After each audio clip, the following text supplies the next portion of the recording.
As an adult, you know how much things cost, you know the sacrifices that are made to purchase said property, and so you have a better understanding of value. Children very often don't have an understanding of value, and so sometimes their destruction of property can be innocent in the sense that they're not actually thinking about the consequences of what they might be doing.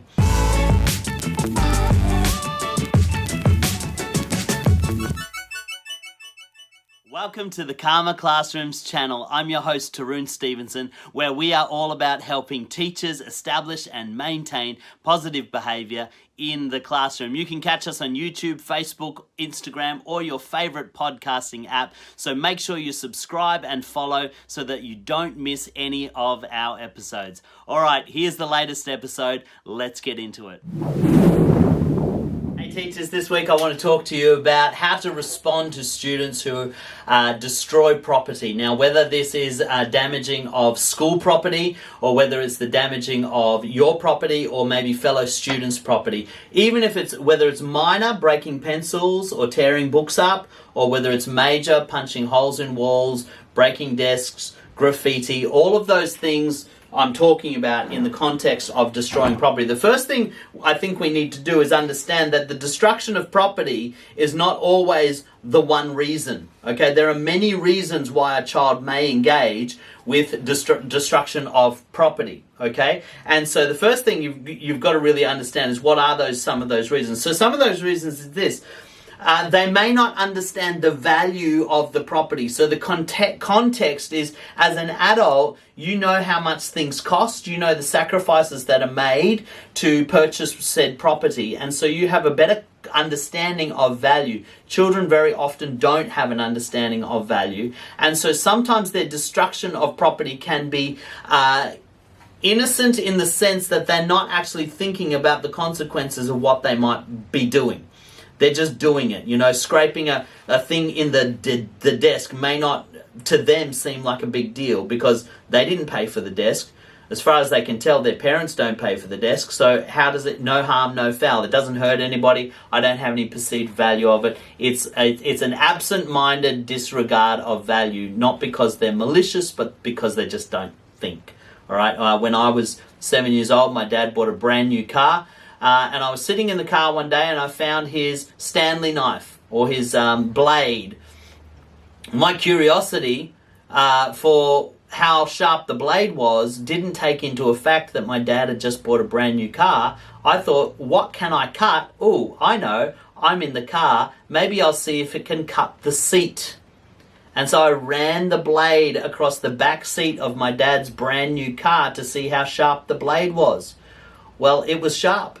And my dad's brand new car seat opened up and a huge crack appeared. Not because I was thinking in the moment about what would happen to the car, I was just curious. And so that's something else. Sometimes kids engage in destructive behavior not because they're trying to be destructive, but because their curiosity gets the better of them, but they don't think through the consequences or the repercussions of their actions. So sometimes they don't understand the value. Sometimes it's curiosity. Sometimes it is a defiant disregard for the adult. So they're trying to punish you. They're angry with you and they feel the best way to get back at the adult is to destroy something of value to that adult. Or maybe they're angry with another child and so they destroy property of that other child. And so it's a revenge thing, okay? And it's in order to punish the other person. Another reason is a cry for help. Sometimes destroying things is a child's way of saying, I'm in turmoil emotionally. I've got a problem that I don't know how to deal with, and I need somebody to notice. I need somebody to ask me what's going on. So there's a few different reasons why kids will destroy property. So if kids are destroying property in your class, don't be too quick to react and just jump on it and start punishing the destruction of property. Take the time to try and understand why they did it. And you know, the fifth one is sometimes they're doing it for acceptance within a group. they might be egged on by their peers, and because they want to fit in, they will sometimes do stupid things because their peers are egging them on because they want to be accepted. And so understand that those are some of the reasons. So how can you respond? The first thing is try to understand the reason why. Take a moment to ask them, hey, what's going on here? What was actually happening when you did this? Okay, the understanding of why did you do it. Now, to understand, you've got to do it in a calm fashion. You can't be angry when you ask why. If you ask why in an angry tone, the kid will clam up and they won't tell you anything. Okay, so seek to understand. When you seek to understand, you may decipher one of these reasons, then that will inform the next step, which is contextualize the damage for them.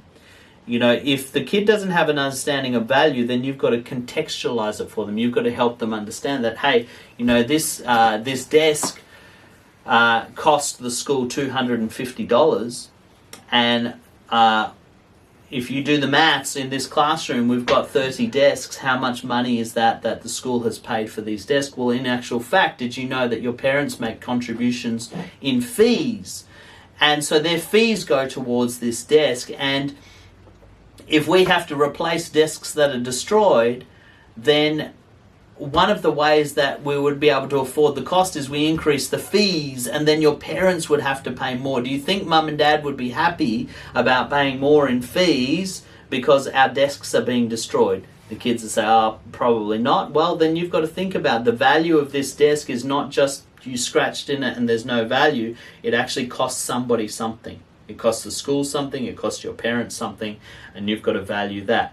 Then you've got to seek empathy. Once you contextualize value, help them to understand how much something costs and why it matters. You've got to seek empathy. You've got to ask yourself, what's something that you have that is really expensive and really valuable? For most kids nowadays, it's an Xbox or a PlayStation, so that's an easy one. Or maybe they've got a phone, an iPhone or something like that. You might say, how would you feel if I scratched my initials into your Xbox? Would you be happy about that? No, I would not. Okay. So how do you think it makes me feel, or how do you think it makes the owner of this property feel when you scratch your initials in the property? Help them to empathize with the person that's been affected, and the way you do that is you help them to feel or think about how they would feel in the moment if it was something of theirs that got affected. And the last thing is ask for some kind of response to fix the problem. So rather than doling out an immediate punishment, right, that's it, you've got detention because you defaced the desk. Yeah, that's not going to help you long term, because all you're doing is punishing the action, and you're not actually teaching them any skill that they would translate to the next time they want to destroy property. What you can do is you can actually ask them, what do you think an appropriate way to fix this problem might be? So if they've graffitied on the desk, they might say something like, well, I should clean it. Okay, well, I think that's a good idea. You need to stay in at your lunchtime and you need to clean this desk. So because they've contributed to the consequence, or they've contributed to the response to make up for their damage, they will actually value the response better, because they feel like they've had some say in it. If they've stolen property or damaged property of another child, what do you think you could do to fix this problem? I need to replace their pen, or I need to replace their sharpener. Okay, well, how are we going to do that? How are we going to manage that so that you do it appropriately? Engage them in the process of the discipline or the process of the consequence. That way they will own it, they will internalize it, and they will be more likely to learn a lesson from it, rather than you just jumping on them because they drew something on the wall and then there's no lesson learnt. They just get punished. So that's 4 ways that you can respond to the destruction of property, and I hope it helps you. I'll talk to you next time.